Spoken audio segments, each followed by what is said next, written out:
Bienvenidos a este ciclo al que vamos a denominar Narrativa Oral, a cargo de Elena Celada de Fiorio, Nelly Obregón, Alejandro Maciel Bovino y la señora Pilar Muñoz de Romano. Creo que en el grupo también estoy para participar y contar un cuento.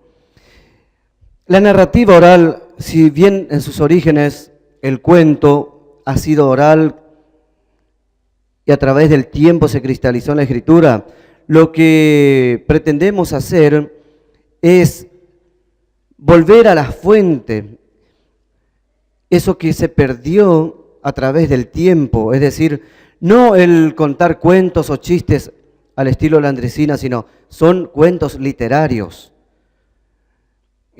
Cambia, es otra perspectiva de la narrativa oral.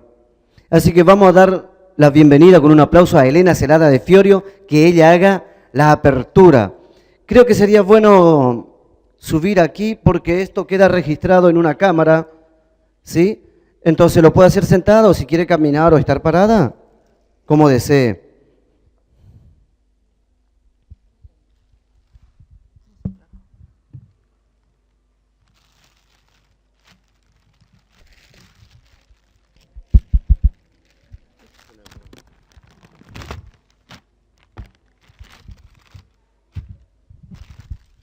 Buenas tardes, muy contenta por verlos a todos los que están acá, sobre todo a Talo, que no lo veo hace mucho y lo conozco desde jovencito.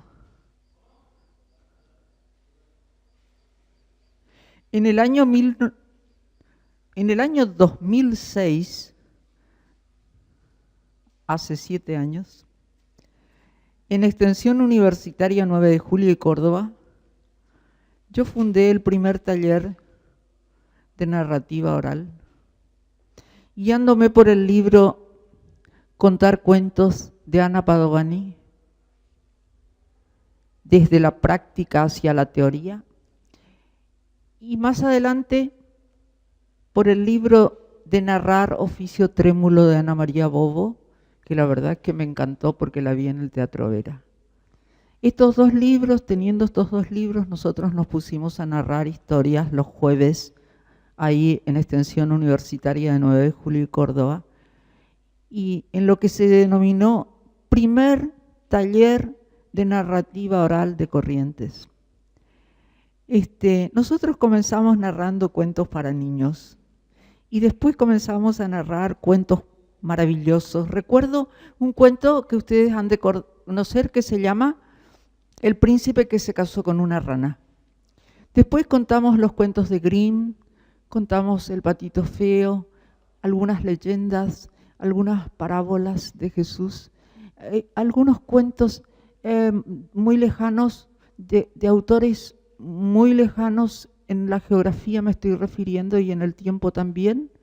Recuerdo que contamos un cuento chino y por supuesto algún cuento de Borges, algún cuento de Cortázar, algún cuento de Mujica Lainez, que nos costó porque, claro, nosotros hacíamos una síntesis, son tan barrocos a veces esos cuentos y nos encantaba contarlos. Y después a fin de año hacíamos como un acto ahí en el Salón Azul o en la Sala del Sol, y cada una contaba un cuento y salíamos muy contentas después de narrar, y nuestro público también, de que le hayamos contado cuentos.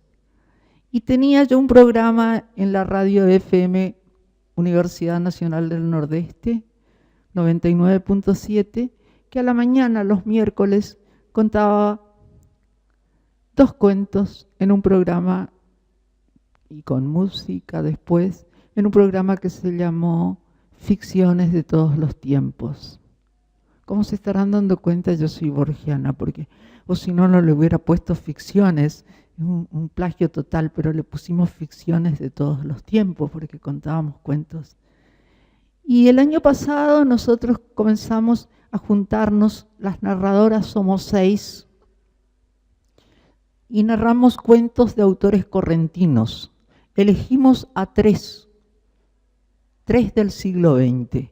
El saladeño Gerardo Pisarello,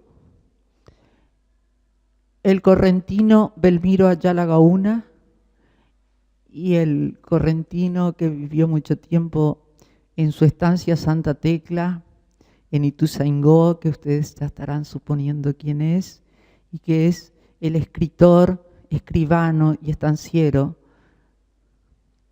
Ernesto Eliseo Esquer Zelaya, que era amigo de mi padre y que le regalaba libros, pero que murió muy joven, a los 48 años, y dejamos de verlo. Yo quiero contar un cuento de él. Recuerden que cuando yo cuento un cuento de él, voy a los núcleos y la verdad es que él me brinda su argumento, pero yo lo interpreto y lo cuento como yo lo interpreto y a mi manera. No tengo ninguna técnica, no voy con ninguna fórmula. Cuento de la manera como a mí me gusta que me cuenten. Así nomás cuento. O sea que ustedes deben suplir cualquier falla. El cuento que voy a contar se llama Fierro a Fierro y ustedes lo deben conocer. Pero don Ernesto Eliseo Esquer Zelaya escribió con J, Fierro a Fierro, así se llama el cuento, Fierro a Fierro. Está ambientado en 1911, una época en que Corrientes estaba dividida entre los que usaban pañuelo azul y los que usaban pañuelo rojo. Los jóvenes no saben esto. Los de pañuelo azul eran los liberales y los de pañuelo rojo eran los autonomistas y muchos murieron por esos colores. Y muchos se peleaban y estaban muy enfrentados. Es en 1911 en la casa de un puestero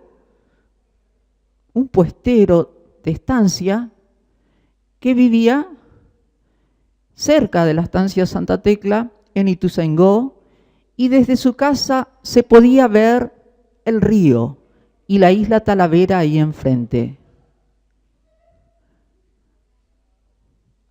Ese día,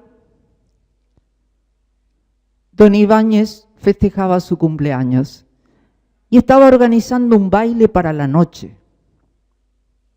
Desde temprano estaban limpiando y ordenando todo su rancho.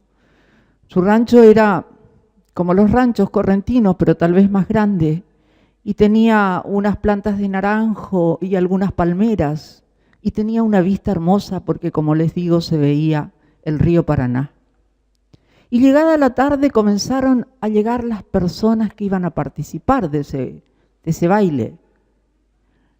Llegaban caminando, llegaban a caballo, en sulky, en carro, pero el asunto es que seguían llegando gentes y más gentes. En el campo no se invita. Ellos se enteran de que hay un baile y se van y no se les prohíbe la entrada. Ellos entran, todo baile es para todos en esa época. Pero faltaban los invitados más importantes. Faltaban los mozos de Santa Tecla. Los santatecleros faltaban, ellos no llegaban todavía, hasta que en un momento determinado comenzaron a escuchar cascos de caballos a lo lejos y sobre todo las muchachas comenzaron a gritar, esos son los santatecleros que ya vienen. Y efectivamente eran ellos.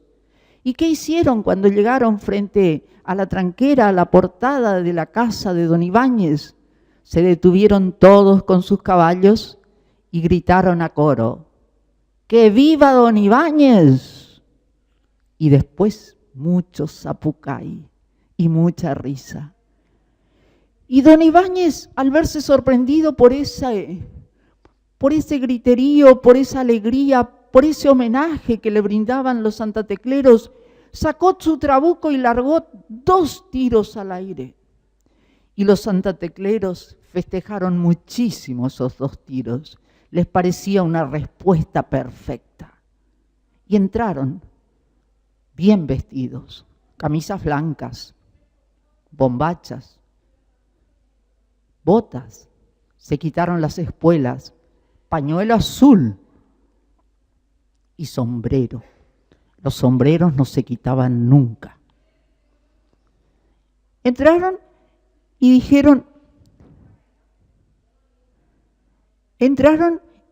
Y uno de ellos era músico, se llamaba Perico Barrios y llegó con su acordeón. Se ubicó con un viejo que sabía tocar la guitarra y comenzó el baile. Una polca correntina, antes no se decía chamamé en ese año, se decía polca correntina. Comenzaron a bailar, salieron muchas parejas, muy bailarines, muy buenos zapateadores, los santatecleros. Y estaban bailando, pero había uno que no bailaba. Ese que no bailaba era más bajo, un poco fornido y no usaba sombrero, sino una boina azul. Y tenía el pelo largo, una melena que le tocaba el cuello, el hombro. Y de golpe comienzan a ladrar los perros. Todo estaba bien hasta que comienzan a ladrar los perros y a mirar hacia el río. Y entonces don Ibáñez sale a la calle, al camino, y ve que las sombras, las siluetas de los obrajeros de la isla de enfrente que estaban cruzando y viniendo al baile porque se habían enterado. Malas yerbas son estos, pensó don Ibáñez. Estos no vienen a bailar nomás, son muy peleadores. Se acercó uno, que era Esteche, un paraguayo. Se acercó otro y lo saludó también, y era Luis Fernández. Y le dice, ¿cómo está don Ibáñez? ¿No se acuerda de mí? Yo soy Luicho Fernández. Y el puestero hace como que no se acuerda, pero se acuerda bien de él, porque no hace un mes todavía que Luis Fernández se peleó con la gendarmería a tiros. Y entonces los hace pasar, y cuando los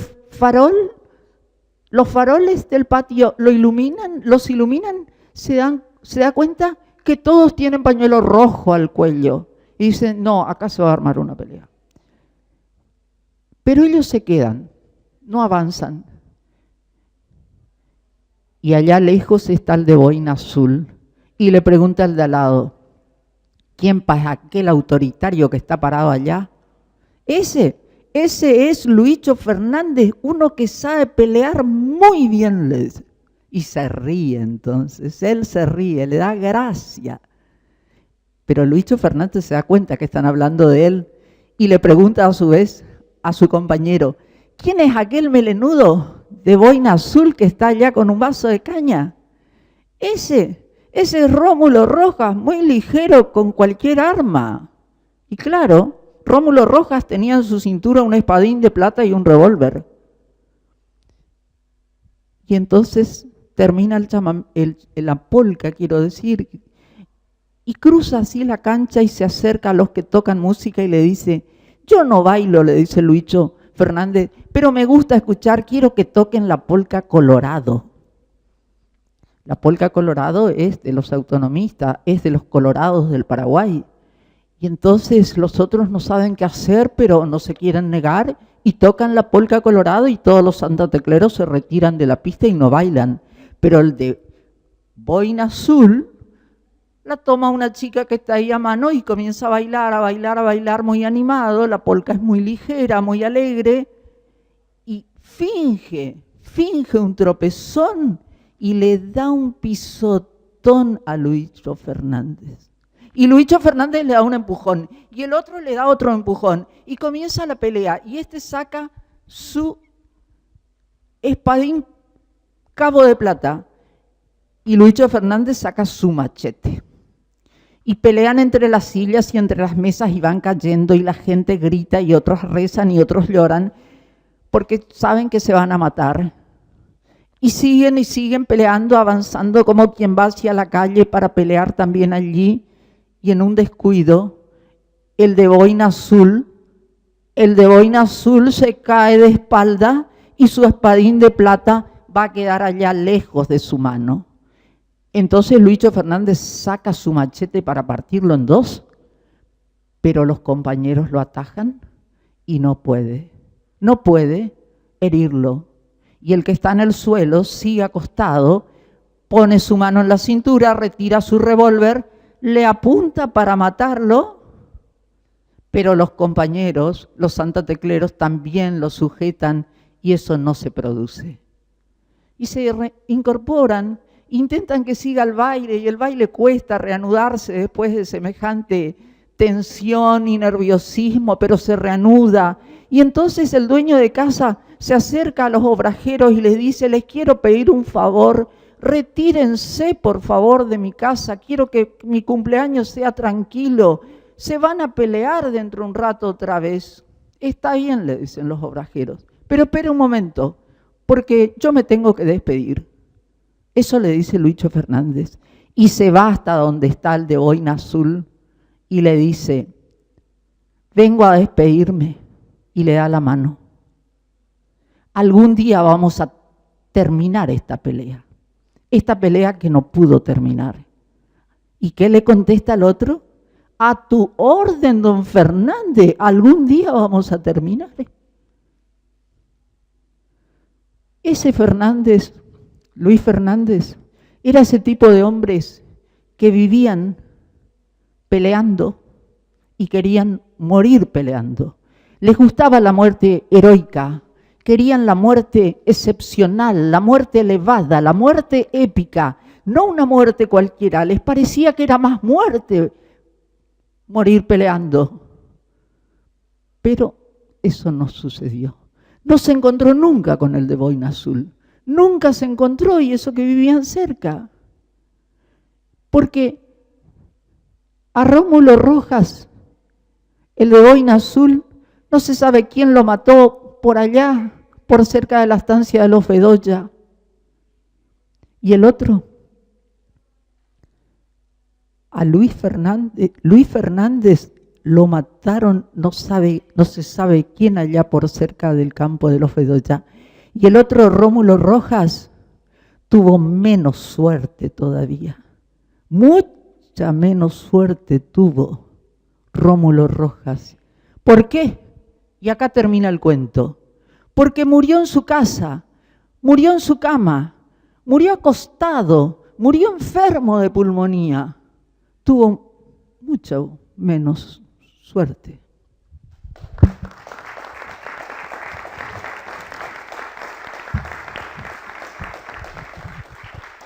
Bueno, vamos a pedirle. Bueno, este es un cuento, la verdad, que de antología, porque pensar que hay muertes y más muertes es hermoso. Vamos a pedirle a Nelly Obregón, que también pertenece a este grupo de narradoras correntinas. Ella nos va a narrar, sabe, un cuento de Belmiro Ayala Gauna titulado La Mujer.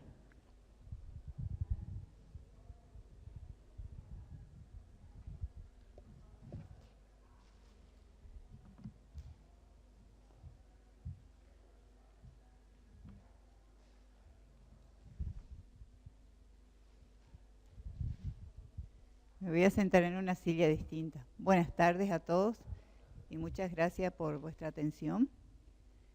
Bueno, como dijo Elena, el cuento mío pertenece a un gran escritor correntino, brillante, inolvidable, que se llama Belmiro Ayala Gauna. Se titula La Mujer. La Mujer. Dice en el cuento Belmiro que los dos hacheros levantaron su campamento cerca de la Picada Grande, consistente en una pared de barro y paja mirando al sur, con algunas ramas encima que hacían las veces de techo. Allí dormían los hacheros y guardaban sus poquitas pertenencias. Iban y venían con el hacha al hombro, por supuesto, el moreno torso desnudo y el aludo sombrero de paja, desde el alba hasta el crepúsculo, abriéndose paso entre la maraña del monte, buscando árboles de quebracho, para derribarlos con la fuerza de sus rústicos brazos. A pesar de la cercanía del camino, pasaban, sin embargo, largas temporadas en la más completa soledad. La rutina y las faenas del día, dice, no le dejaban tiempo para el coloquio. No hablaban entre ellos. Calores, ajá, era todo cuanto a veces se decían, y ya el sueño los vencían y caían rendidos. Pero a pesar de ese mutismo y de ese silencio entre ellos, sin embargo, se querían y se necesitaban como hermanos. Se necesitaban mucho. Pedro López vino de Abiateray, en la provincia del Chaco, y Críspulo González de Esquina, provincia de Corrientes. Y una noche llegó la mujer. Críspulo, que preparaba la modesta cena, la vio, alumbrada por las llamas del pequeño fogón, alta, flaca, desgreñada. Bastaba solo verla para darse cuenta que el hambre le devoraba las entrañas. Pedro, le dijo a su compañero, que se refrescaban las aguas de un arroyito que corría cercano. ¿Tenemos compañía? Ajá, dijo el otro, y vino hacia ellos. Ah, pero había sido una mujer. Pase, doña, acomódese. La mujer se ubicó en un tronco sentado, en un tronco cortado. Se sentó en un tronco cortado. Soy siriaca, le dijo. Vengo de Laguna Limpia y voy para Colonias Unidas. Críspulo le alcanzó un plato de comida que la mujer acomodó en su regazo y fue comiendo despacio. Y devoró hasta la última pizca de alimento. Cuando terminaron de cenar, se levantó, recogió los platos, las ollitas y se fue hasta el arroyo a lavarlos. Y los dos hombres quedaron fumando y comentando esa extraña visita. Ni que hubiera sido un poco más joven, dijo uno. Yo creo que hasta piojo debe tener, le dijo el otro. ¿No querés para pedirle que te arregle la cama? Si debe ser más vieja que mi abuela, le dijo el otro. Sin mediar ningún acuerdo ni tan siquiera verbal, la mujer se aquerenció en el campamento. Cerquita, a unos metros, levantó su ranchada y desde allí venía todos los días a cocinar y a lavar la ropa de los hacheros. A lo mejor porque comía mejor, porque descansó, o por la llegada de la incipiente primavera, que ponía en celo a los animales de la selva y hacía reventar los brotes en la yema de los árboles, su aspecto mejoró. Pero igual seguía siendo vieja y arrugada. Y después vino el verano. Una noche Críspulo, dice, se revolcaba en su lecho sin poder dormir, acuciado por ese tremendo calor en los montes del Chaco, los mosquitos. Se incorporó un poco para fumar un cigarro y de pronto miró hacia la picada y una hermosa luna llena y la vio. La crisanta que había salido corrida por el mismo problema al aire fresco de la picada y esfumada en los detalles y solamente alumbrada en su forma de mujer, hasta le pareció deseable. Hacía rato que la sangre joven le bullían las arterias y tenía una ansia contenida. Pero si es muy vieja, más fea que mi abuela, dijo, para convencerse un poco, y se revolcó y al rato se quedó dormido.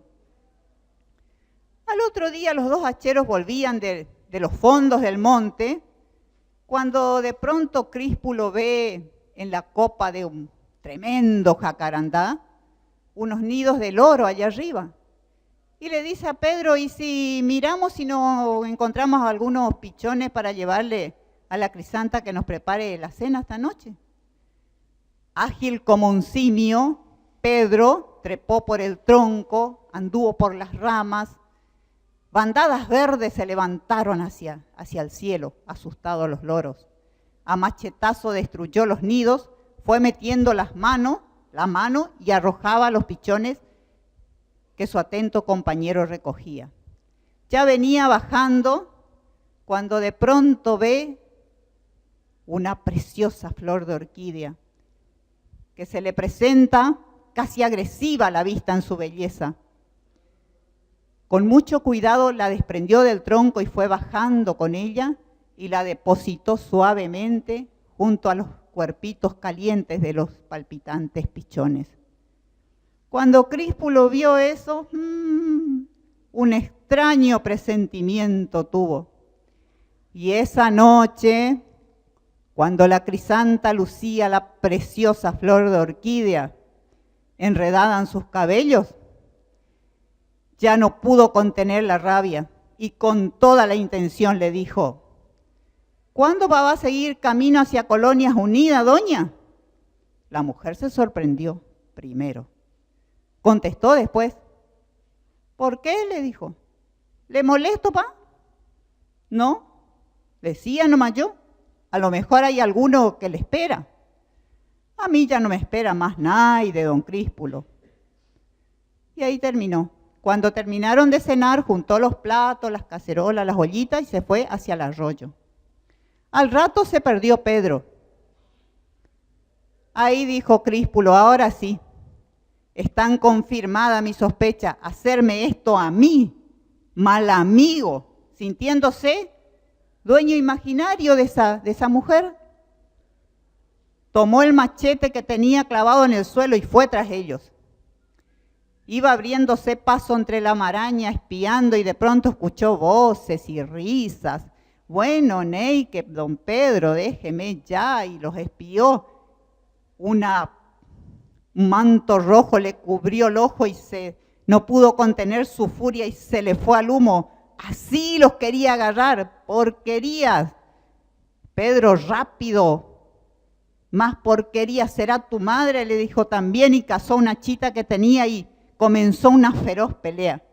Una feroz pelea, machete va, hachazo viene, hasta que uno de ellos fue mal herido en el brazo y el otro también extenuado, se abrazó a un árbol, al tronco, y fue cayendo, hasta que quedaron los dos tendidos en el suelo, heridos y rendidos.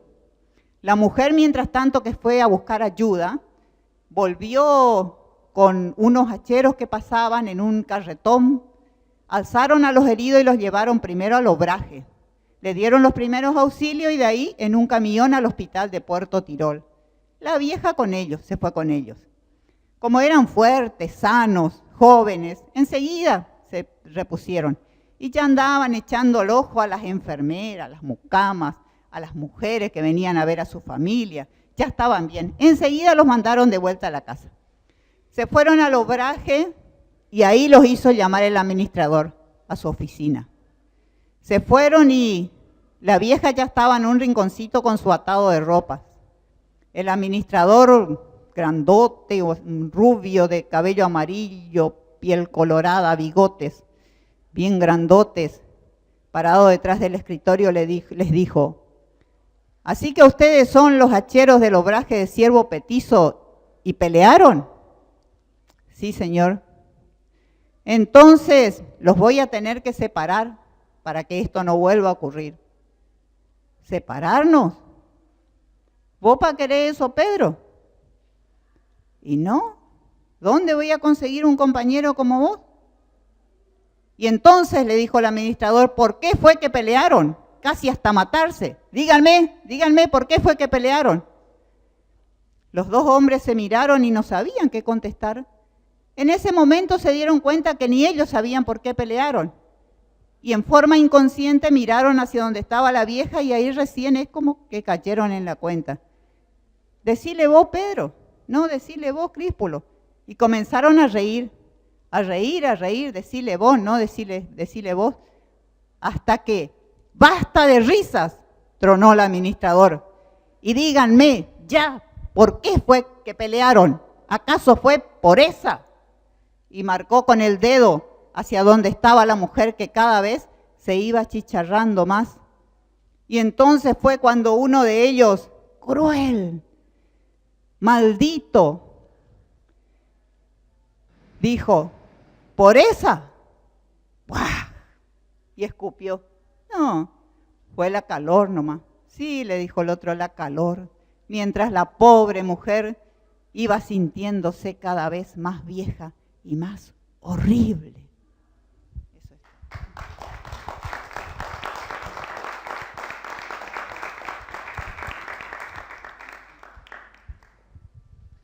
Muchas gracias, Nelly, muchas gracias. La verdad, tenés una capacidad memorística impresionante.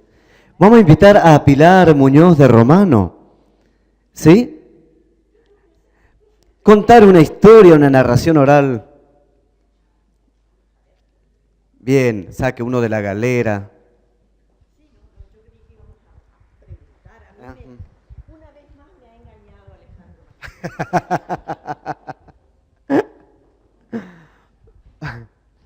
Las mujeres tienen el triste destino de ser engañadas por los hombres. ¿Cómo? Las mujeres tienen ese triste destino de ser engañadas por los hombres. Cierto, ¿no? Y me tocó. Bueno, a esta altura del partido me tocó de nuevo. Ya voy a aprender, Alejandro Bovino Maciel. Yo no suelo ser narradora oral, pero en respuesta a esta invitación y viendo gente tan linda que ha concurrido aquí a ver qué pasaba, voy a intentar narrar oralmente un cuento que es el primero de un libro que todavía no se presentó y que le da título al libro. Y se llama Más acá del purgatorio. El libro, el cuento y el libro. Se iba a llamar Más allá del purgatorio. Me sonaba mejor, pero tenemos una amiga que tiene una saga de libros que todos se llaman Más allá de algún lugar, que es Mirna Neumann. Más allá de la bruma, más allá del tiempo. Y me iba a decir, me copiaste. Entonces, bueno, transformé el más allá por el más acá. Más allá del purgatorio se supone que está el infierno, más acá la tierra. Entre la tierra, luego el purgatorio, el infierno, el cielo, no sé para dónde queda porque no estoy muy orientada a cómo hacer para ir hasta el cielo. Este cuento se llama Más acá del purgatorio. ¿Y dónde vivía antes usted? Le pregunta la vecina al recién llegado que vigilaba los trabajos de albañilería que hacían en un pequeño local. No le llamó la atención a él la pregunta de la vecina. Ese lugar había estado deshabitado, cerrado durante años y ahora aparecía alguien tratando de remozarlo. Y le contesta, de una estación más acá del purgatorio. La vecina, tratando con ese gesto que tenía para disimular el canino faltante, no se quiso sonreír porque no entendía, por ahí había una estación que se llamaba Purgatorio y ella iba a quedar absolutamente como ignorante si tomaba en broma la respuesta. Ah, le dice, y entonces le contesta el recién llegado, pero suelo ir más allá también. Bueno, ahí ya se empezó a inquietar. ¿Y va a poner un negocio acá? Sí, un negocio. ¿Y cómo se va a llamar? La víbora roja. Ya la respuesta tenía demasiado olor a azufre y inquietó a la vecina. Ya me dice mi marido que no salga a la hora de la siesta y yo no le hago caso, por eso me pasa eso, esa hora de la siesta en que las cosas parecen ponerse redondas, a punto de explotar. Si hubiera habido una capilla cerca, ella se hubiera orientado hacia ahí, pero no había una capilla. De modo que bamboleando el trasero se volvió nomás hasta su casa. Pero da una pequeña vuelta porque su curiosidad seguía y le dice, ¿y qué va a vender usted acá? Revistas, algunas bebidas, quiniela, y voy a hacer también algunas maldades. Bueno, ahí sí que ya fue espantoso. Se volvió asustadísima y entró a la casa.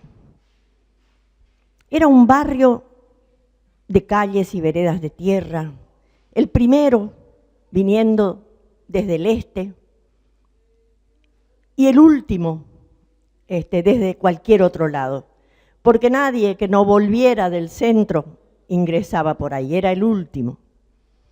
Un barrio con las casas separadas por alambrados, cercos de alambrados ya rotos, que las gallinas cruzaban, ¿no es cierto?, sin ningún problema, y se estaban convirtiendo ya en una especie en vías de extinción, porque los Gómez se comían a la de los Molinas se comían a la de los Acosta, y otros se comían las de cualquiera sin discriminaciones injustas. Y le cuento, en esa barriada, de todas maneras, por más que viniera este hombre de más acá del purgatorio, el vecino más importante sería siendo Don Manga. Le decían Don Manga porque nadie allí le salía fácilmente al Mangaloyán, que era su nombre libanés. El hombre tenía un negocio de venta, una pequeña despensa con algunas ventas de aspirinas, ungüentos, y la víbora roja iba a ser una competencia importante. Justo ahora que se había casado la Gladys y no traía más su sueldo de empleada municipal, y le quedaba solo Teresa, que estaba ya alcanzando ese estado de injusta virginidad de las feas. Pero la Teresa lo ayudaba. La ayudaba a la madre cuando caía con el reuma y ayudaba a su padre en la atención del boliche. Además, él lo tenía a San Juan Bautista como protector, Don Manga. Y en la noche de San Juan venían los vecinos, se hacían las pruebas de San Juan, se caminaba sobre las brasas, y ese año habían comprado una imagen más grande, de modo que la afluencia de vecinos era importante, porque había llegado el día de San Juan. San Juan es una noche mágica. Se invocan, el fuego dice que es para convocar a la fertilidad, a espantar las malas presencias. Y bueno, están reunidos ahí. Además, Don Manga había comprado 2 San Benito. Uno puso en el frente y otro en la puerta de atrás, que era de donde suponía vendrían las malas influencias, porque la víbora roja estaba en la misma manzana, pero mirando hacia el norte, de donde vienen siempre las cosas así tremendas como el viento norte. Y el negocio de Don Manga miraba hacia el sur. Llega la noche de San Juan, están la madre de la vecina del canino faltante derritiendo plomo para que las chicas solteras las tiraran en un recipiente con agua fría y se formaran las figuritas que ellas interpretaban, era el augurio de algo.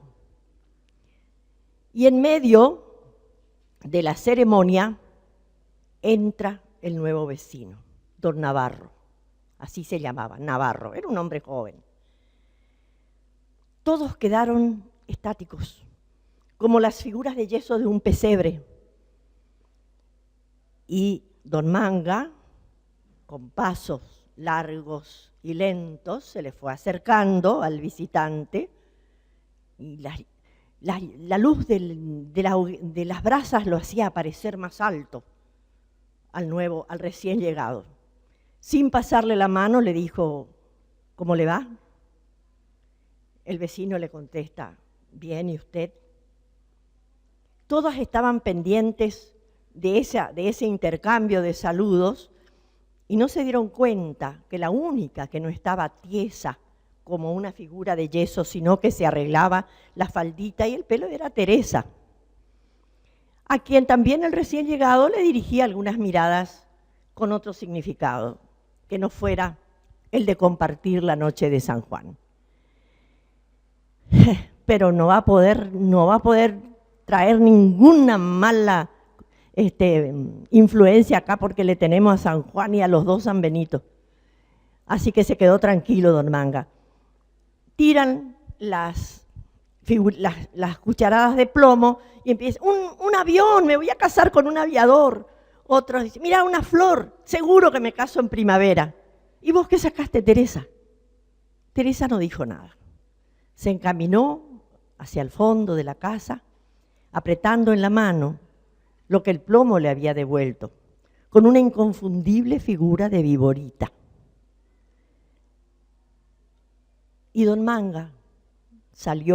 Navarro salió, dio la vuelta y se dirigió también a su negocio. Después de varios meses de sollozos, de buscar explicaciones, al final don Manga se conformó y llegó a la conclusión de que hasta los santos se distraen cuando hay mucho alboroto. No está tan completo ni tan bien, pero esencialmente esa es la historia. Bueno, sí, muchas gracias, Pilar. Menos mal que dijo, yo no soy narradora oral. Trataba de acordarme porque no lo escribí pensando que algún día lo iba a tener que decir, ¿no? Bien, a continuación vamos a escuchar a Adia Avendaño. Es una del grupo de las 6 narradoras orales, las cuales deslumbraron el año pasado aquí en esta Feria del Libro también, contando cuentos. Voy a tomar un poquito de agua primero.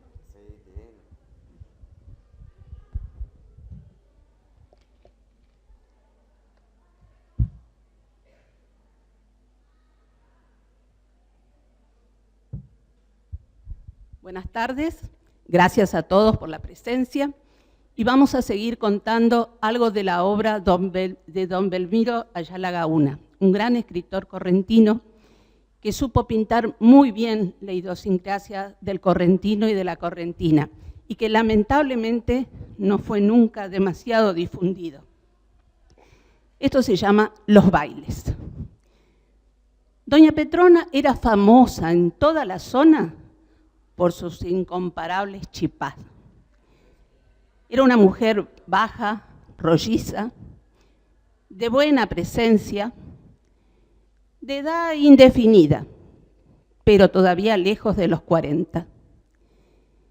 Tenía 2 hijas, Jacinta, la más grande, y Rosa, la menor. Ella está en este momento amasando sus famosas tortas en la cocina, mientras en el patio Jacinta prepara el horno y Rosa cose su vestido de fiesta. De repente la chica deja la costura y pega un grito. ¡Mamá! De la cocina le contesta un rotundo ¡no! Pero mamá, no sea así, si no le voy a pedir nada, solamente le quería hacer una pregunta. Buah, preguntá nomás, ¿a qué edad empezó usted a ir a los bailes? Ya era media bichoca, ¿no? ¿Qué bichoca ni bichoca? Si apenas tenía mis 15. Ah, ¿vio? Y yo ya tengo 16 y usted todavía no me deja. Eran otras épocas, otros tiempos, no vas a dir. La chica no dice nada y continúa cosiendo. Hace 15 días que viene rogándole a la madre permiso para ir a bailar. Su primer baile, pero no hay caso. La madre no afloja. Pero sin embargo, ella todavía tiene confianza en que va a ir, porque le hizo una promesa a la Virgencita y le tiene mucha fe. De golpe, desde el fondo del rancho, se escucha el llanto de una criatura. Y Jacinta deja todo y sale corriendo a atenderlo. Ahí tenés lo que traen los bailes, dice la madre. ¿Y le parece que fue ayer? Cuando su comadre vino a pedir permiso para llevarla a la Jacinta a su primer baile, poniéndose ella como garantía. Lástima que a mitad de la noche la vieja se quedó dormida y la Jacinta aprovechó para salir a tomar aire con su compañero de baile. Y a los 9 meses nació Ramiro. Los bailes, no, esta no va a ir. La chica da la última puntada final a su costura y se levanta para ir a buscar la plancha a carbón. Pasa por al lado de la madre y se dirige al patio, abre la plancha y comienza a cargar los carbones encendidos. La madre no puede evitar mirarla y sentirse orgullosa. Es hermosa su hija, de pechos generosos, cintura fina, caderas sinuosas y una cara preciosa con 2 enormes ojos marrones.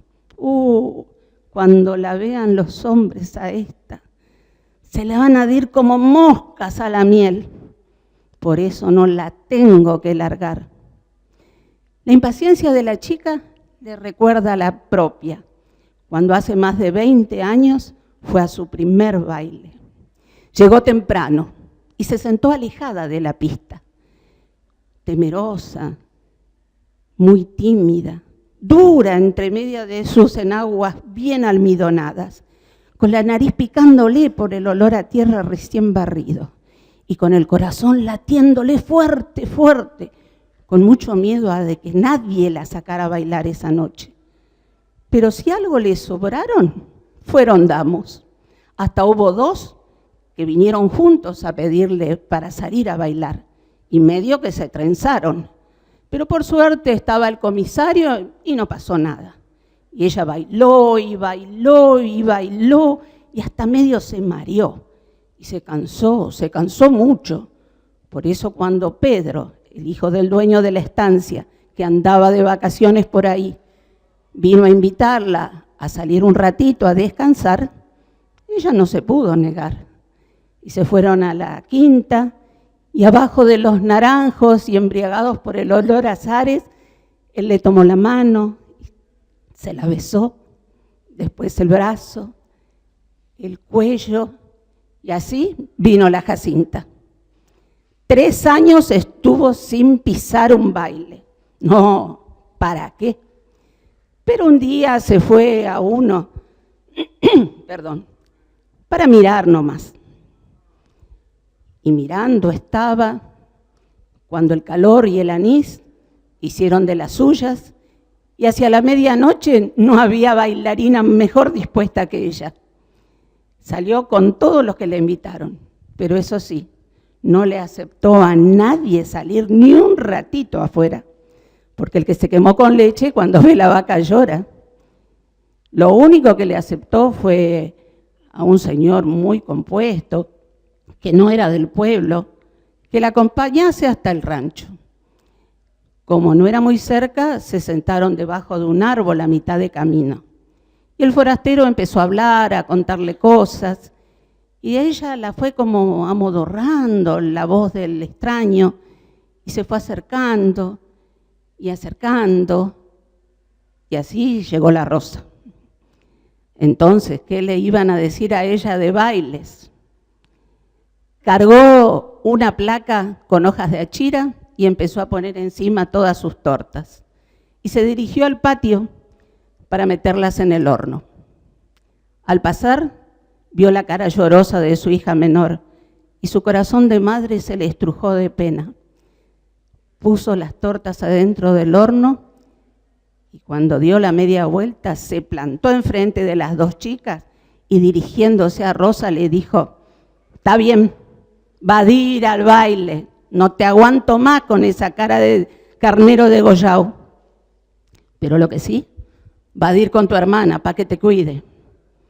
La chica se enloqueció, saltó a su cuello, la llenó de besos. Y después, cuando la madre apenas dio un paso, volvió y le dijo: «No, voy a ir yo también, para cuidarla a las 2, porque acá no quiero más criatura». Al año siguiente, los viajeros que venían a buscar los exquisitos chipás se sorprendían a ver jugando en el patio 3 criaturas de la misma edad. Algunos preguntaban: ¿son trillizos? Las mujeres bajaban la mirada, se ponían coloradas y no contestaban.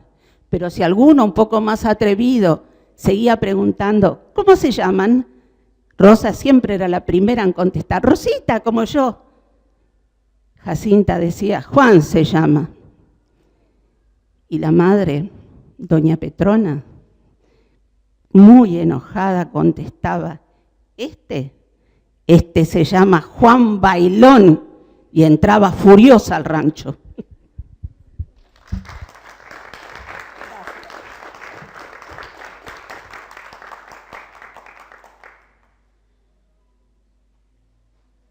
Hola. Bien, para cómo es, quisiera que Alejandro dé el cierre a este ciclo de narraciones orales. Por lo tanto, si yo estoy en el grupo, tengo que contar ahora para que pueda dar el cierre.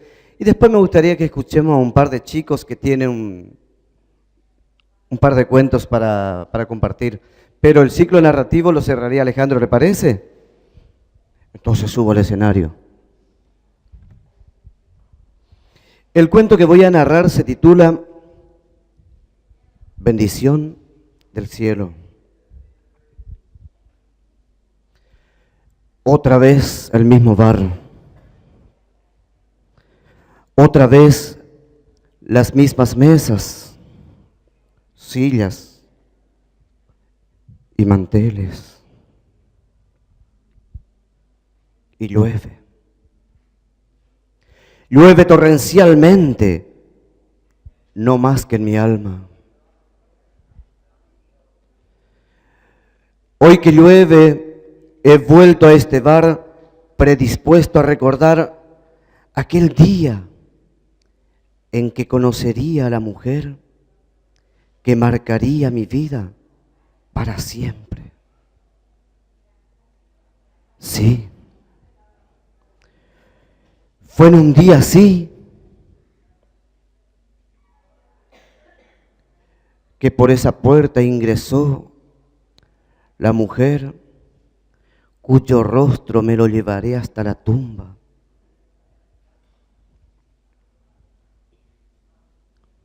La amarillenta pared clama por pintura nueva. Un cuadro de Marilyn Monroe con su falda al viento me sonríe, perfecta y única, con su seductora cara muerta. Sí, 2 años han pasado. Sí, 2 años después. Y pareciera ayer. Pareciera ayer que en un día igualito al de hoy, Inés entró por esa puerta y definitivamente a mi vida. Yo estaba sentado sorbiendo mi café y hojeando un diario cuando ella entró, se quitó el piloto, sacudió sus hermosos cabellos rubios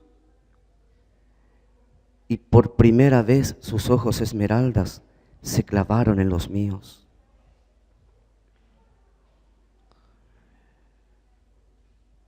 Pasó, se sentó, recuerdo que pidió café. Yo la miraba, era una diosa la piba.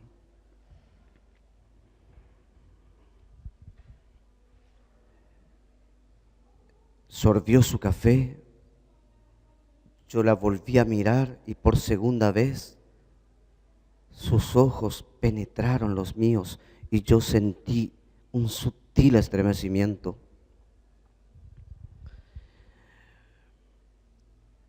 Yo había terminado de tomar mi café y no sabía si quedarme un rato más o irme.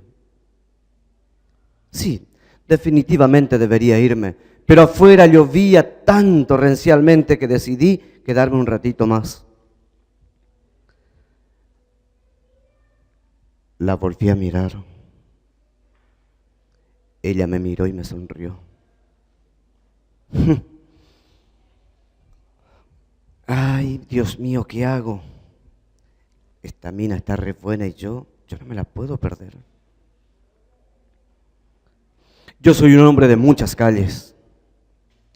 Soy un hombre que ha recorrido el mundo y he tenido múltiples aventuras y sé reconocer perfectamente en la mirada de una mujer cuando busca también una aventura, un goce descomprometido,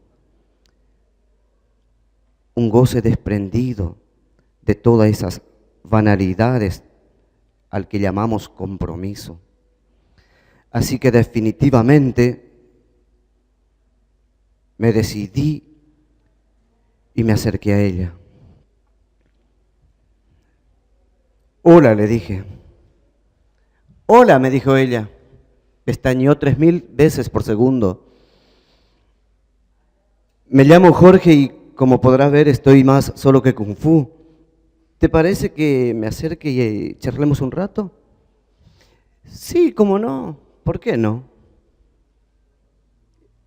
¿Cómo te llamas? Le pregunté. ¿Qué? ¿Sos policía vos? No, solamente soy un curioso, un licenciado en estupidología y me encanta conocer los nombres de chicas bonitas como vos, por ejemplo. Ah, che, mirá qué bueno, me dijo.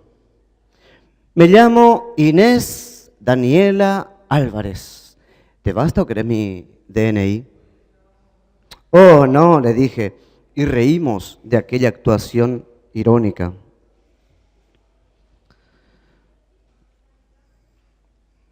Recuerdo que le dije, Inés, ¿qué te parece si tomamos un whisky? Sos estúpido, Jorge, me dijo. ¿Tomar un whisky después de un café? No. Pero si el whisky se toma incluso con el café, insistí yo. Ah, bueno, está bien, dijo. Una resistencia frágil. Así tomamos el primer vasito de whisky. Y después llegó otro, y otro, y otro. Y comenzábamos a reír de cualquier estupidez.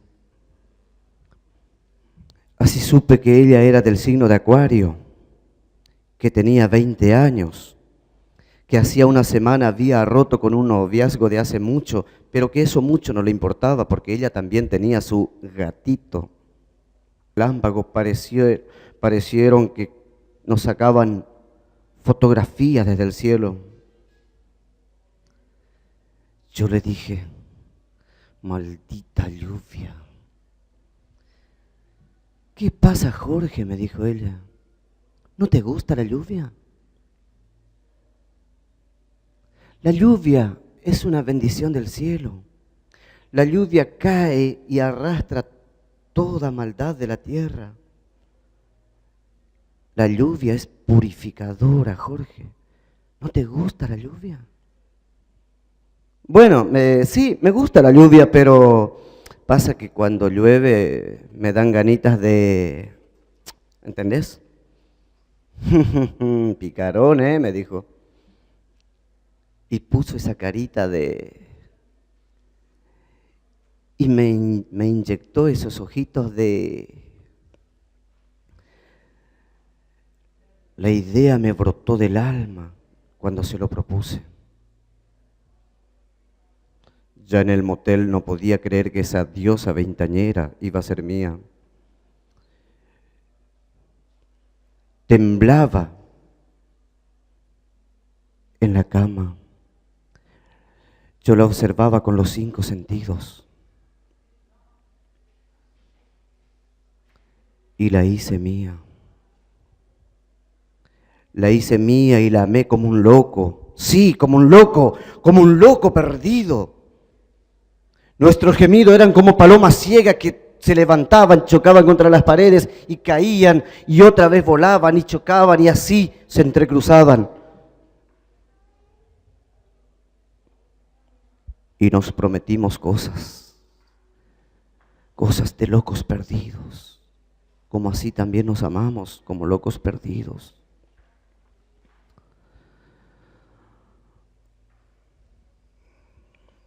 Después, una cita vana, la dirección de un médico inexistente.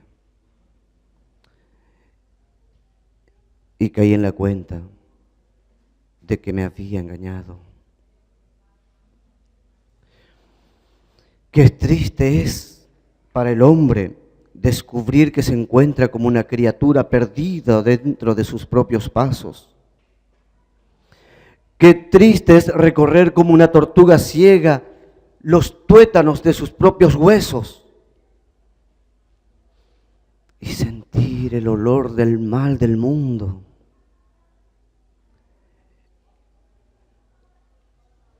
y sentirse un colibrí también ciego picoteando una flor de cristal.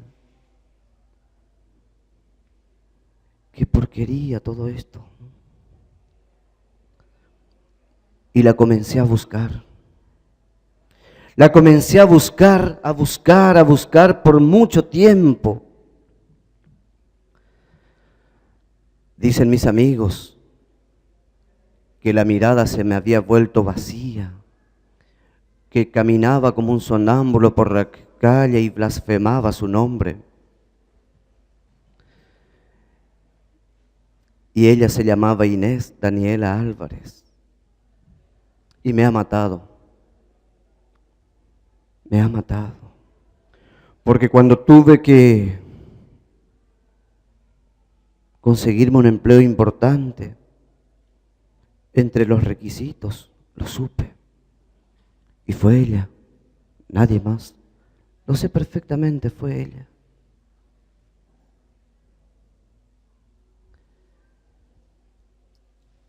Y yo, el hombre de mundo, el hombre conocedor de las cosas, entonces caí en la cuenta de que me gané el macabro derecho de agregarle un nombre: soledad. La soledad en que ahora yo me veía inserto, esa soledad no elegida, esa soledad del apartamiento. Soledad, sí, soledad. Soledad, Inés Daniela Álvarez. Era el nombre que faltaba para que, juntando sus iniciales, ustedes sepan por qué ya no me la puedo sacar.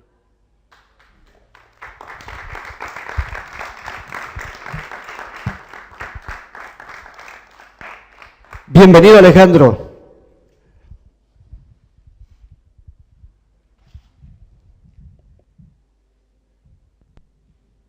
Me voy a tomar, me parece, todo el agua, porque tengo una acidez terrible. En algún momento hubo un cortocircuito. Cuando yo propuse esta actividad a David Abraham, que fue con quien me comuniqué, había dicho que íbamos a tratar el tema de narrativa regional. Ese era el tema que nos... por eso no te mentí, te había dicho lo que, no sé, en algún momento se produjo un cortocircuito, pero bienvenido sea, porque tuve la oportunidad de escuchar a estas maravillosas mujeres a quienes no se puede dejar de atender cuando están narrando una historia de autores regionales, correntinos, regionalistas correntinos, como Esquercelaya. Escuchamos algo de Esquercelaya, sus narraciones. Gerardo Pizarello de Saladas, tenemos a Saturnino Muniagurria de Goya, tenemos a Nilda Rosa Nicolini de Curuzucuatiá. Seguro que me estoy olvidando de alguien, Efraín Maidana, que escribía acá en Corrientes, pero escribía siempre también narrativa regionalista. Y la idea era que entre narradores de ahora pudiésemos hablar un poquito de ese tema. Yo no tengo la capacidad de contar, y me daría mucha vergüenza ponerme a contar como cuentan ustedes, porque no es una capacidad que no la tengo.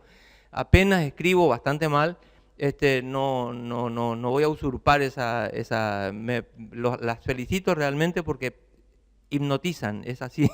Uno está así atento a ver qué es lo que va a pasar. Pero sí me sirve lo que hicieron, porque en la descripción que iba a hacer de lo que es narrativa regionalista, y voy a apuntar a un futuro, están todos los elementos en las narraciones que ustedes hicieron, que yo veo que son la fuente que tiene en común la narración regionalista en Corrientes. Está ambientada en el ámbito rural, como ya vimos, siempre en las estancias, en el campo, en los obrajes, en lugares que no son ciudades, que sería la otra forma de narrativa urbana. Además, otro elemento constante es el tema de las luchas políticas que signaron el siglo XIX y hasta la mitad del siglo XX en Corrientes entre colorados y celestes, que en realidad no era una lucha ideológica, porque era una lucha, se mataban por colores de trapo, porque detrás la idea era exactamente la misma, es decir, ambos eran partidos conservadores que no presentaban ninguna alternativa política, es decir, se mataban pura y exclusivamente por la ignorancia y por creer que un color se transforma en una bandera y que representa una serie de ideas, que en este caso no era absurdo, porque las ideas de los colorados y de los celestes eran absolutamente las mismas. Desde el punto de vista político estoy hablando, ¿no? De la propuesta económica, social, de desarrollo, lo que tiene que ver con la política. Y otro recurso muy usado por los escritores regionalistas es el Deus ex machina, que se usaba mucho en la tragedia griega. Sucede una situación que les comento, por ejemplo, en la tragedia Medea de Eurípides. Medea toma venganza de su marido que lo había dejado para casarse con otra, toma venganza de qué manera, envenenando a la mujer que elige su marido, que elige Jasón, envenenando al padre de la mujer, envenena a toda la familia porque ella era una maga, era bruja, tenía poderes sobrenaturales. Entonces, ella es una extranjera. ¿Qué es lo que merece? Una extranjera que comete un magnicidio porque asesinó al rey, asesinó a la hija del rey, que era la que se iba a casar con su marido, y o sea, comete una serie de asesinatos. La única pena que se le aplicaba era la pena de muerte, no había otra solución humana para esa situación. Entonces, ¿cómo resuelve Eurípides esto? Baja un carro del cielo y se lleva a Medea. De esa manera se salva. El recurso del dios de la máquina, porque los griegos ya usaban tramoyas en el teatro que aparecían desde el cielo, un carro al lado con Apolo, con el dios Apolo, venía, tomaba a Medea y se la llevaba. Ese recurso mágico está presente de nuevo en la narrativa regional correntina. Cuando una situación humana no puede ser resuelta de modo humano, se recurre al misterio.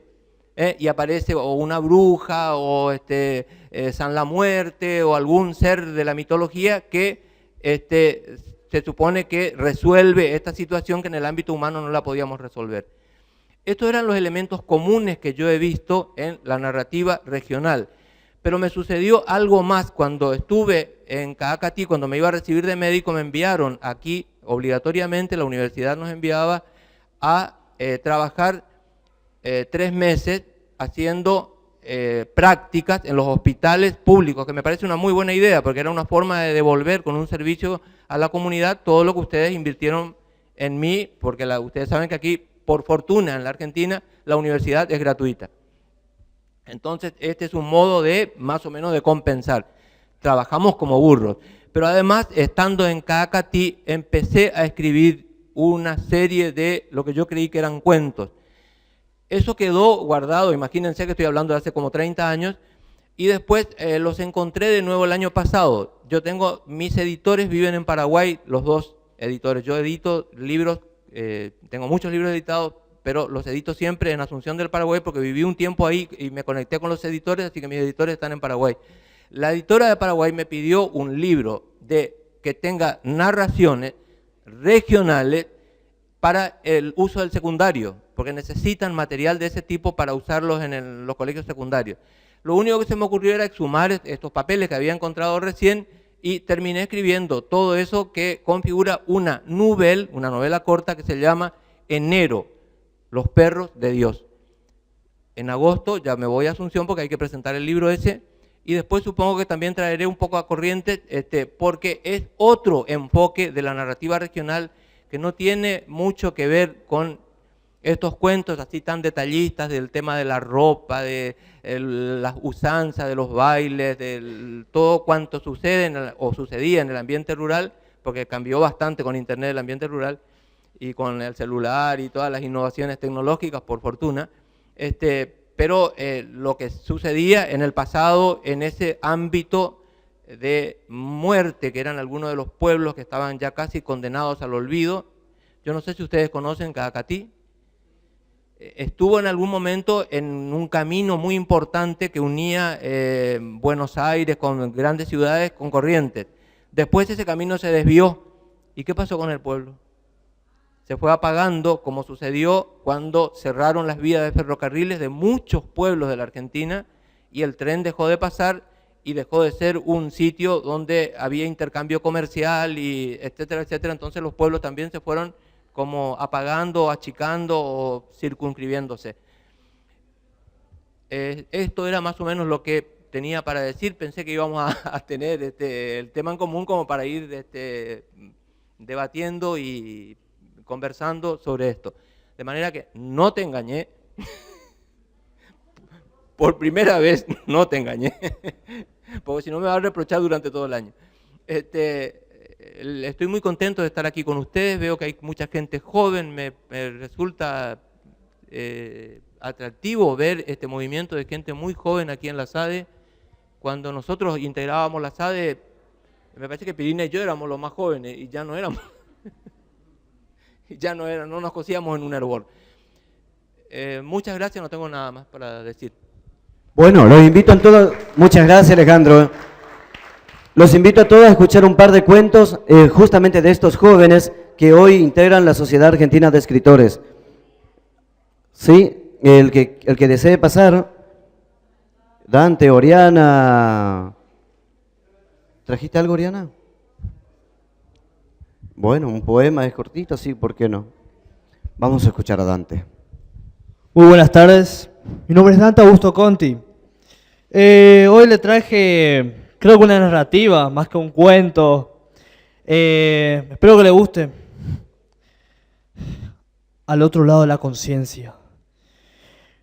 Y en una noche caí en un universo donde el infinito era tan solo una minúscula lágrima en lo eterno, en un vacío casi completo. Pues aún no recuerdo cómo llegué a ese lugar. Solo era una dimensión desértica y solitaria.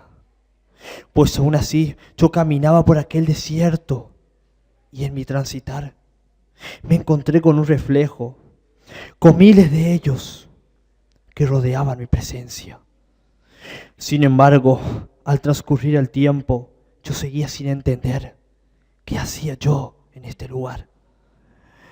Mientras observaba impaciente tal dimensión desconocida, empecé a oír un canto que venía de la nada.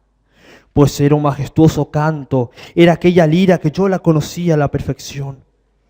La lira de los ángeles, por así llamarla, a la bella mariposa. Y así desconcertado me pregunté, ¿qué hacía ella en este lugar tan solitario? Sin esperar momento alguno, observé detenidamente y esperando respuestas me hallé en la interrogación. Vosotros, almas de la nada, reflejos sin conciencia alguna, sin nombre y sin cuerpo, sois los guardianes de esta estación. En vano esperé respuestas. Aún así, solo oí el silencio. Y caminé por hojas montañas y senderos angostos. Quizás por medio siglo transité en aquel infinito. Jamás me detuve, ni por un solo segundo. En mi vaivén me hallé con un cuervo dorado. Por un momento temí por mi vida, pero no podía rendirme. Entonces, con un arma letal, decidí enfrentarlo. Luché con el corazón bajo las alfombras del fuego y la niebla, y aún así logré huir. En mi viaje divisé el centro de la conciencia, mundos jamás visitados por un mortal. De pronto llegué a la memoria, recuerdos de aquel mundo llamado Tierra. En ese lugar pude contemplar la unión de las ideas y cómo se metamorfoseaban los recuerdos. Pronto entendí que no estaba en una dimensión, más bien en la mente de un hombre, allí donde se forman las ideas divinas y nace la imaginación. En aquel sitio me encontraba caminando, pero ¿a dónde me dirigía? ¿Acaso alguien lo sabe? ¿Será que es posible llegar a lo infinito, a esa eterna imaginación? ¿Es posible acariciar el vacío tan solo por unos segundos? ¿Acaso es inmortal la conciencia? Y entonces, mientras yo dormitaba en una nube de poemas, viajé a los sueños, imponente universo de fantasías, allí donde la mente celebra su júbilo y los deseos se cumplen. Y por unos segundos caí en lo profundo del ensueño y bailé con la quimera. En esa ilusión, en aquella utopía, sorprendía mi conciencia en un estado de desesperación, buscando un cuerpo en la burbuja de la vida. Mientras que yo, tan tan solo era una simple idea en un vacío pequeño. Pude entender el concepto del ser humano, aquel concepto olvidado en la eternidad. ¿Será que solo somos conciencia en un cuerpo incompleto? ¿O solo la alucinación de una idea? Aún así, la palabra ser humano es una interrogación, tan solo una eterna y pequeña interrogación. En esa interrogación desperté y allí me encontré con otra realidad. Había llegado al principio de todo. Había recorrido todas las mentes o tan solo di una pequeña vuelta. Pues me encontré con un cuerpo incompleto enfrente al espejo del universo. En ese lugar me perdí y tan solo por unos segundos abrí los ojos y de una simple vista viajé al otro lado de la conciencia.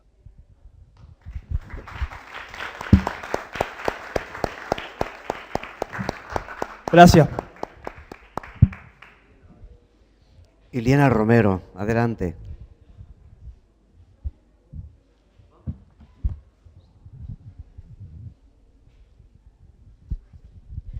Buenas tardes. Les quiero comentar, como dijo Abelino, mi nombre es Iliana Romero, soy docente, escribo desde que me acuerdo, desde que tengo uso de razón, y me inicié en el taller literario de Mirna Neumann de Rey muchos años, para después continuar en el taller de la SADE. Ahora yo quisiera compartir con ustedes la historia que sucedió en una casa. La casa era grande y fresca, con árboles inmensamente altos que casi podían tocar el cielo y acercarse al sol. Jugaban con el viento las copas de sus follajes, se bañaban de luz, se embriagaban de calor. Esta tenía una amplia galería y a sus bordes lo adornaban cenefas antiguas pintadas de rojo. Las ventanas de las habitaciones daban hacia la galería y la de Emilio quedaba al final de la misma, junto a la enredadera de jazmines que nacía a un costado de su ventana, para trepar en una especie de enrejado por donde la planta se retorcía y lo cubría todo como si fuera un cielo verde florido de blancas florecillas que perfumaban no solo el patio, sino el interior de las habitaciones, si se las dejabas a las ventanas abiertas. Al otro extremo del patio daba sombra un árbol de ñangapirí, y de una de sus ramas colgaba una hermosa hamaca, pequeña y liviana, como para ser usado por un niño. La fronda de este árbol protegía un nido, y el viento fresco de la reciente primavera movía sus ramas, meciendo a su vez a los pichones recién nacidos y a la pequeña hamaca. Sus dueños eran dos ancianos cuyos hijos ya habían partido del hogar y formaron sus propias familias. Solían visitarlos en las fechas importantes, y la casa, tanto como el patio, se convertían en un revuelo de nietos grandes y pequeños. Todo parecía renacer y estallar de vida, y la pequeña hamaca era disputada por varios de los niños. Tal vez para amortiguar este vacío de juventud que dejaban sus hijos y nietos al partir, decidieron alquilar las habitaciones sobrantes a jóvenes estudiantes. Emilio, cuando miraba por la ventana de su cuarto, veía mecerse con un suave y rítmico movimiento aquella hamaca pequeña. Al principio le parecía natural, dada la estación del año y la brisa tenue que soplaba como un susurro, acompañado por silbidos largos, palmoteo de las ramas que estaban cerca de las paredes y ventanas. Pero con el pasar de los días, se había dado cuenta que aquella hamaca se balanceaba, aunque no hubiera brisa. La casa escondía un secreto, y al parecer nadie lo sabía.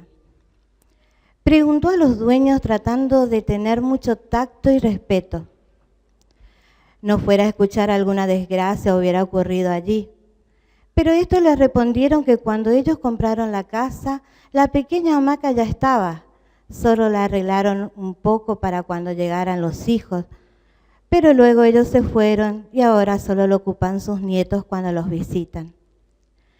A Emilio esta respuesta lo satisfizo, pero el chirriar de las cadenas al mecerse, junto con los silbidos y aquel susurro, lo aterraban por las noches. Muchas veces pensó en quitarla o enredarla para que no se meciera más, pero tampoco se animaba a acercársele mucho. Pensaba que se estaba sugestionando solo y el hecho de no quedar en ridículo o que lo trataran de miedoso hacía que no comentara lo que pareciera que solo él percibiera, ya que nadie del inquilinato realizaba comentario alguno al respecto. Una noche de verano abrasador, donde todo parecía quieto y dormido, decidió salir al patio a tomar un poco de aire fresco y despejarse del sueño que amenazaba con cerrar sus ojos y todavía le quedaban varias páginas por leer. Se sentó en uno de los bancos de piedra que adornaban el jardín. Ni una brisa corría. Los árboles parecían gigantes de piedras inmóviles. Sacó su pañuelo del bolsillo y empezó a secarse la transpiración que le recorría el rostro y el cuello, hasta llegar al torso. De pronto el silencio fue interrumpido por el chirriar de las cadenas oxidadas de la pequeña hamaca, que se mecía suavemente al compás del canto de los grillos y de un viento misterioso que no existía. Se mecía sola, lentamente, y esa escena le dio pánico.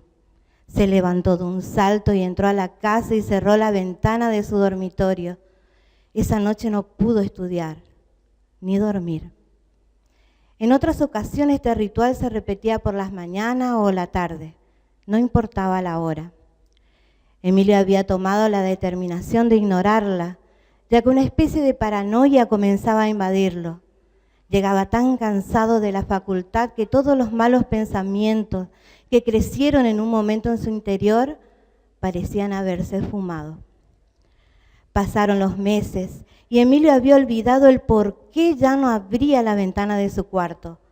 Había olvidado el motivo de su encierro hasta aquella mañana en que se vio, muy temprano, interrumpido su sueño. Interrumpido porque era fin de semana y a Emilio le agradaba dormir hasta tarde. Los gorriones se hallaban absortos en sus gorjeos matinales. El patio se llenaba de ello y le gustaba escuchar ese bullicio entre las copas de los árboles. Se encontraba disfrutando de todo aquello junto con la modorra que lo envolvía, cuando de golpe el concierto matinal cesó. Ocurrió de pronto, como un hachazo.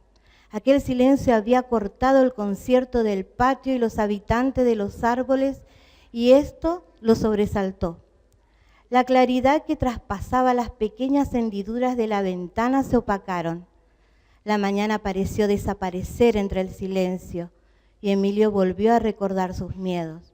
Se levantó de la cama, se dirigió lentamente hacia la ventana, la abrió de un solo empujón y la vio. Pequeña, inocente, meciéndose lentamente en el vacío del alba. Espesos nubarrones cubrieron el cielo. Un viento frío y húmedo comenzó a soplar con fuerza. La imagen de los gigantes árboles, como danzando de un lado a otro, lo estremecieron. La bóveda gris oscura se iluminaba de tanto en tanto, presagiando la tormenta. Emilio cerró los vidrios y las celosías nuevamente. Se volvió a meter en la cama y disfrutó del golpeteo de la lluvia en el techo de chapa. Se cubrió con las mantas hasta las narices y se entregó al sueño, dócil, sereno, y como en un conjuro de amor, se perdió entre sus brazos. Cuando despertó, las chapas ya no cantaban la lluvia. Los gorriones volvieron a alborotar el jardín del patio y finos hilos de luz cruzaban el portal de la naturaleza renacida con la modorra del sueño que no quería todavía que abandonase su cama ni su cuarto. Se levantó resignado, se dirigió hacia la ventana. El olor a torta frita se mezclaba con la frescura de las plantas reverdecidas y el olor a tierra mojada. Empujó los vidrios y los postigos suavemente, y estos se dieron mansos a aquel suave impulso. La escena se reveló ante sus ojos, lo golpeó profundamente. No sabía bien por qué, pero la sola visión de aquello lo conmovió. La tormenta había cortado una de las cadenas de la hamaca que permanecía pequeña y mutilada en su lugar, meciéndose suavemente, solo que ahora, a cada compás, se bamboleaba de un lado a otro sin estabilidad. Nadie osó en arreglarla. La indiferencia de todos los afectaba, pero nadie decía nada. Hasta la empleada juntaba las hojas muertas de los árboles con su chis chis de escoba de bruja por todo el patio, indiferente a todo milagro o desgracia que ocurriese en él. Y con la misma indiferencia se marchaba. Una noche, de las que siguieron a la tormenta, cansado Emilio del raspar de la madera del asiento de la hamaca por el piso y del arrastrar también por él sus cadenas añejas y oxidadas, salió de su cuarto decidido a arrancarla del lugar. Pero al pararse frente a ella, ya no sintió miedo, sino que como un perro que baja los ojos, sumiso ante el enfado de su amo, sintió una profunda pena y un deseo incontrolable de llorar. Y lloró. Lloró con ganas, lloró como un niño, lloró con sollozo, sin vergüenza alguna, y se quedó a su lado, contemplándola, como velando el sueño profundo de alguien que no despertaría jamás, y viéndola mecerse dislocadamente, como a la espera de algo, de un conjuro, de algún hechizo que sanara sus heridas en medio de tanta indiferencia, hasta que como un impulso eléctrico el milagro ocurrió.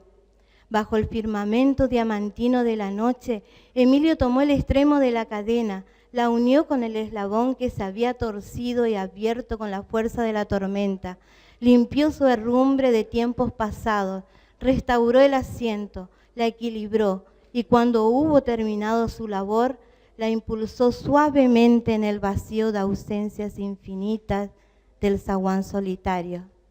La dejó así, meciéndose bajo la luz de la luna, para que el duende travieso que la poseyera regrese a ella. La miró largamente y sonrió. Emilio ya no cierra la ventana de su cuarto, ya no ve imágenes extrañas entremezclarse con las sombras de la noche, ya no oye sonidos sin tiempo llegar del patio hasta su cama. Simplemente la ve a ella, pequeña, renovada, diminuta, alegre, mecerse suavemente con un rítmico movimiento, como empujada por un viento que a veces existe y otras veces no. Pero Emilio ya no le teme. Descubrió que le agrada verla, que la necesita, que le hace falta ese duende loco que pareciera que solo a él acompaña. Por eso, en cada mirada, él le regala una sonrisa y ella, como un agradecimiento, comienza a mecerse suave, tímida y rítmicamente en la rama más fuerte del árbol de Ñangapirí. Gracias. Bien, muchas gracias, Ileana. Damos la lectura final. No es tan largo el cuento, no, el libro es grande, pero es cortito. Bien, pasamos entonces. Damos lectura y después damos paso. Ya en 10 minutitos está entrando la persona que va a presentar la nueva obra. Adelante.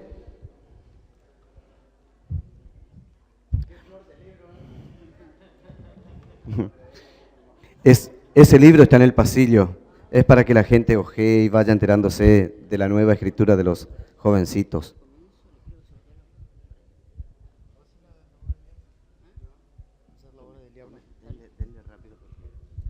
Bueno, este cuento que voy a leer se llama Una oferta imposible de rechazar. Dios se tomó un frasco entero de pastillas, extendió su brazo y destrozó 1000 estrellas.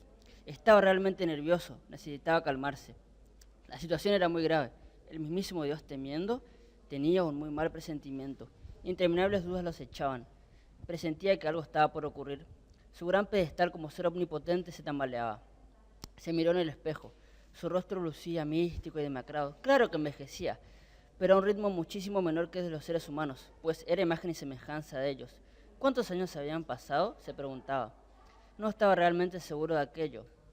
Comenzaba a dudar incluso de su propia existencia. Inesperadamente, su rostro en el espejo empezó a cambiar. Su lisa barba blanca se volvió negra y raída. Su tez se oscureció y un sombrero también oscuro que terminaba en punta apareció sobre su cabeza. En realidad era el diablo que hacía acto de presencia.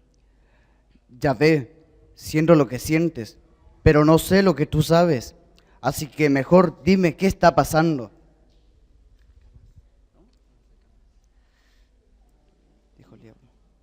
Dijo el diablo. Realmente no lo sé. Siento que algo muy malo va a pasar, dijo Dios con una mirada perdida en el vacío universo. ¿Acaso una rebelión? No lo creo, amigo Lucifer. Eres el único que me iguala para hacer algo así. Además, la guerra entre el bien y el mal terminó miles de años antes de que el ser humano mire al cielo buscando respuestas. Eso aquí todos lo saben. ¿Y hasta cuándo vamos a seguir fingiendo? Lo hecho ya no puede cambiarse. Pero volviendo al tema de mis dudas. Espera un momento. Yo también me sentí golpeado por las dudas. Creo que ya es momento de que los dos trabajemos oficialmente de igual a igual. Ya me cansé de estar a tu sombra. Imagínate lo que podríamos conseguir si la humanidad ya no se divide y nos adora por igual. Pero tú sabes que no eres un subordinado, Lucifer. ¿Qué pretendes demostrar con los patéticos humanos? Quiero más respeto. Uniendo nuestra fuerza podríamos poner también bajo control a los demás seres del universo que se han manejado por sí solos. Tú muy bien sabes que mientras que más creen en nosotros, más fuertes nos hacemos. No sabes lo que dices. Ellos pueden poner en peligro todo.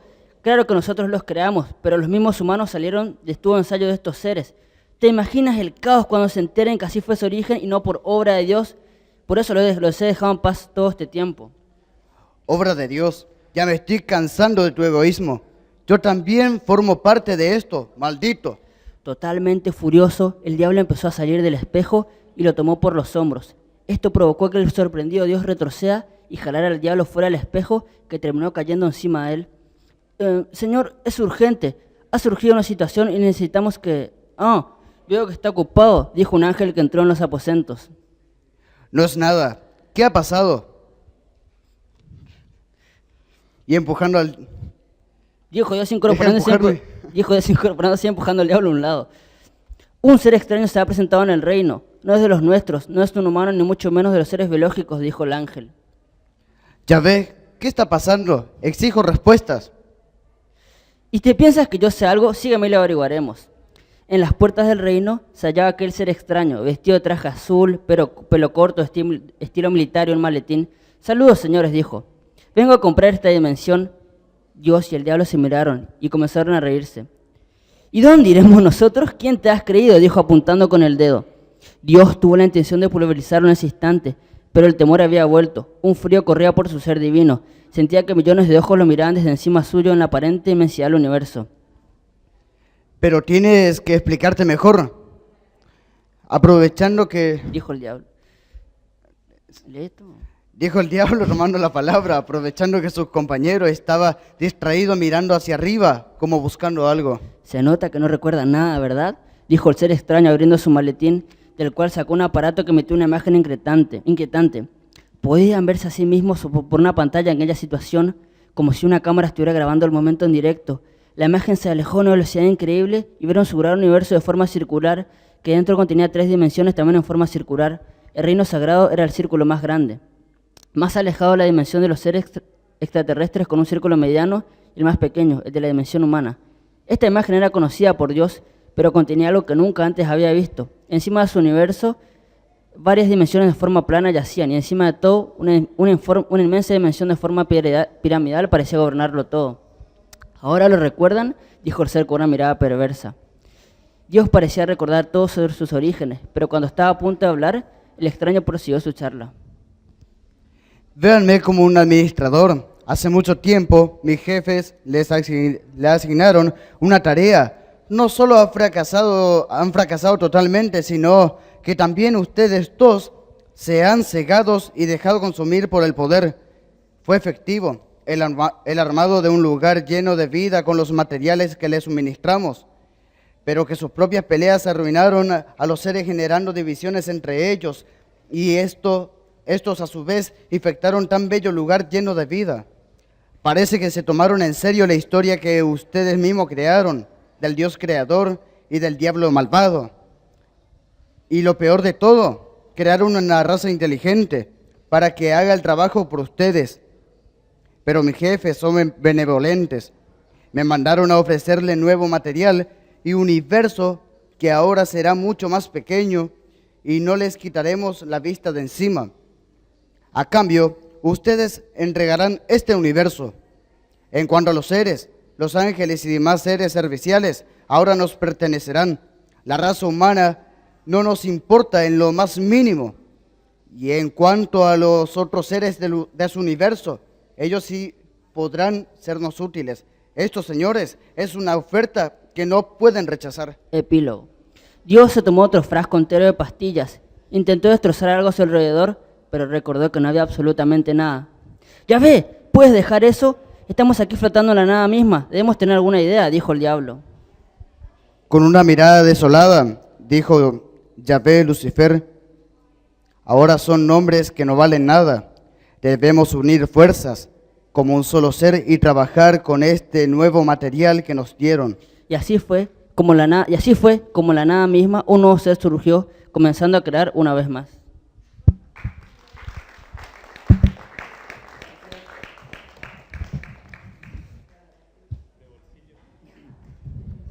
Bien, muchas gracias, señores, por el aguante, por el compartir también estas lecturas con nuestros jóvenes, que evidentemente no tuvo práctica previa. Así que un aplauso para ustedes mismos.